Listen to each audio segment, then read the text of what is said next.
Hoje eu, Watson, vou falar sobre Moon Knight, o Cavaleiro da Lua. É uma série protagonizada por Oscar Isaac. Lançada em 2022, a série também conta com a presença de May Calamari, acho que é assim que fala o nome dela, no papel da coadjuvante, né? Ótima também, Layla. E Ethan Hawke fazendo o vilão, né? Ali, o antagonista, Arthur Harrow. Resumidamente, o que é sobre o Cavaleiro da Lua, porque vocês podem pesquisar vários vídeos no YouTube, tem, e outros canais fizeram ótimas análises, e também trouxeram alguns psicólogos, também trouxeram análises sobre esta obra. Por quê? Porque foi a primeira obra da Marvel ali que explorou mais os assuntos de saúde mental e trouxe para nós um personagem que é pouco conhecido e que era pouco conhecido. A história tem um pouco de fantasia do universo dos super-heróis, obviamente, é uma obra da Marvel, e também traz um tanto ali de fantasia a respeito dos mitos ou da mitologia egípcia. Os episódios começam e vão se desenrolando pela perspectiva do Steven Grant, que é o personagem que ele é mais educado, tímido, atrapalhado, e é um alter de Mark Spector, né?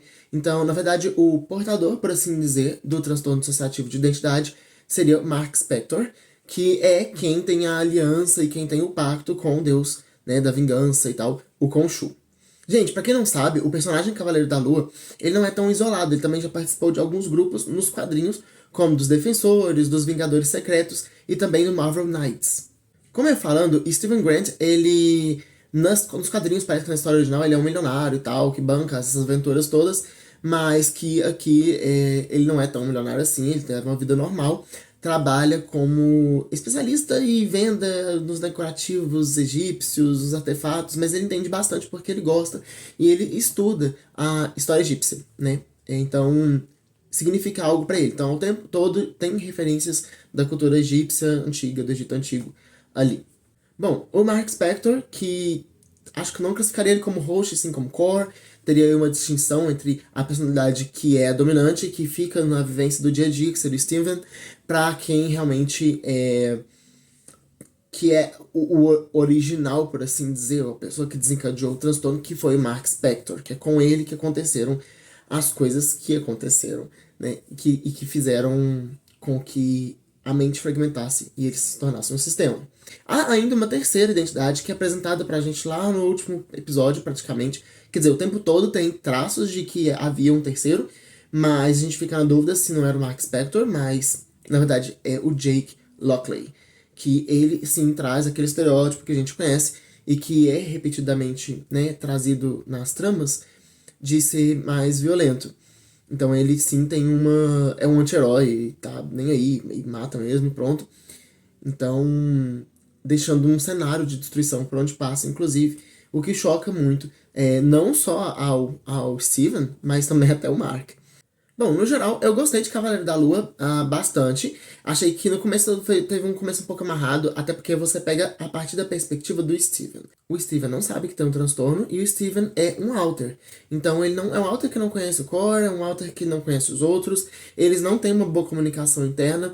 Enfim, eu trouxe aqui Cavaleiro da Lua por alguns detalhes muito legais que ele traz. Cavaleiro da Lua traz pra gente de forma, de certo modo, incômoda, de certo modo dura, mas interessante a questão do trauma e como o trauma é significado para uma criança de formas muito pesadas, né? Então, o personagem, ele perde o irmão, depois lá nos episódios da frente é revelado o que o Mark passou. Ele perde o irmão, tem uma responsabilidade dele em cima da morte desse irmão, que quis, né, teimou com os pais e quis ir brincar num lugar que foi perigoso, o irmão, em decorrência disso, faleceu. Além disso, a mãe dele assim, sempre que ela tem a chance, ela fica espetando ele com abuso emocional e abusos físicos e batendo e culpando ele sempre que possível sobre a morte do irmão. Então, é sempre uma tortura psicológica que é feita.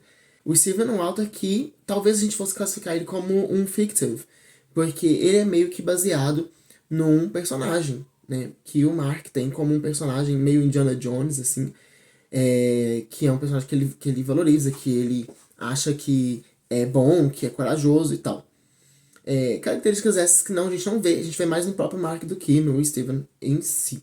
E você que ainda não se inscreveu no canal, não tô acreditando, se inscreve aqui, se inscreve agora já para poder pegar todos os vídeos que vão vir. é muito legal como a série traz a questão do front, né? Que é o quê? O front é quem está no controle no momento. Por exemplo, eu, Watson, estou aqui no front, no controle do corpo e das ações. Esses conceitos de front, de headspace, né? A comunicação que eles têm e a memória associativa. Então, o personagem Steven, ele pensa que ele tem um distúrbio do sono. Ele se acorrenta na cama para poder não sair, ele coloca areia em volta para ver se teve pegadas, para ver se durante a noite alguma coisa aconteceu, porque quando ele vai dormir, o outro fronta e aí sai, né, e faz coisas e das quais ele não se lembra, e ele lembra que ele saiu. Ele acha que tá sofrendo de uma coisa que chama distúrbio do sono e depois descobre que não era isso, né? E então é a característica aí que a gente tem da memória dissociativa deles, que é bem fragmentada e que tem barreiras de comunicação maiores. Eles custam a entender e também a aceitar o outro e também conseguir voluntariamente organizar e orquestrar suas trocas de front. A comunicação interna deles não se dá muito a nível somente dos pensamentos. Eles acabam verbalizando isso pra gente e de forma artística, né? Isso não acontece de verdade na maioria dos casos. A série traz pra gente o espelho, né? Ou superfícies espelhadas que eles conversam. E aí tem uma cena fenomenal lá dos reflexos, dos vários reflexos deles no banheiro, que é a cena onde o Steven também precisa tá desesperado, fugindo, e ele precisa dar o front pro Mark, porque o Mark consegue transformar, né, ser possuído pelo deus Khonshu e se transformar no Cavaleiro da Lua e ficar todo fortão com os poderes que essa possessão dele carrega. Então a gente tem duas coisas acontecendo ali, né? O estado de possessão, né, que seria o estado possessivo do transtorno dissociativo, que é quando o Walter realmente apodera do corpo, das ações, de tudo que está acontecendo naquele momento. E o apoderamento, né, a possessão que o Khonshu, o deus, tem sobre eles enquanto corpo, né, independente de quais deles que estão no front, para poder fazer as coisas. E o Cavaleiro da Lua, enquanto um avatar, né, do deus Khonshu, ele se manifesta, ele se caracteriza de formas diferentes, dependendo de qual estado de alter, né, estado de consciência que tá no front. Isso é legal. E também é importante falar que essa parte da comunicação deles pelo espelho é importante pra gente que tá assistindo, ver como eles se comunicam e criar ali uma forma mais lúdica, talvez artística, de mostrar a comunicação deles ali, né? Então, um fala, aí o reflexo ele não age como reflexo, né? O reflexo conversa. E aí é como eles se veem, porque eles não têm um headspace fácil ali no começo para se ver os dois ao mesmo tempo. Tanto quem tá no front como quem não tá, ou quando os dois não estão. Então, na verdade, esse conceito também do headspace. Vamos falar um pouquinho sobre isso. Headspace, em tradução livre, seria o espaço da cabeça, né? Ou seja, é um espaço mental metafísico que existe onde os alters de um sistema, de uma pessoa, né, fragmentada, pode se ver, comunicar-se, né, se ver, interagir. Todo um mundo paralelo, vamos dizer assim, um universo de bolsa que existe na cabeça do portador, certo? É importante falar também, que eu achei legal, que várias informações que eu tô falando no vídeo, tirei também não só da nossa observação, mas do site da própria Disney Plus. E lá fala que um professor, doutor, Paul Puri, eu acho que seria o nome dele, Paul Puri, da Universidade da Califórnia em Los Angeles, ele é um psiquiatra que participou do filme, né? Participou da formação do roteiro, na caracterização do personagem, quanto a mostrar, né, o cotidiano e as diferenças dos alters ali, e essas questões de como lidar com as diferenças de memória, comunicação. Bom, nos episódios que traz as cenas, né, que se desenrolam no sanatório, são bem complexas, onde a gente é apresentado ao headspace dele, sendo o sanatório ali em si, e os corredores. Tem uma cena maravilhosa, não sei se é no episódio 5 ou no 6, que a gente vê lá um corredor de memórias, né, onde tem várias portas, e as portas trazem memórias. Quando você abre essas portas, memórias traumáticas do Mark vêm à tona e afetam, né, ele, e afetam também o Steve. Também ali no sanatório é legal perceber que o vilão, o Arthur Harrow, com toda a influência que ele tem sobre o personagem e como o poder dele é manipular, entender e manipular as pessoas, né? Tem muito da figura do próprio psicólogo, né? A figura do psicólogo é a figura de um psiquiatra, que é trazido, então, como se fosse vilão. Então, para essa pessoa, o psicólogo ou o psiquiatra foi um vilão, fica uma pergunta ali de como ele vê também essa característica, né? Então, se fosse uma realidade de sanatório, o vilão da história, né, que é o Arthur Harrow, seria um psicólogo deles.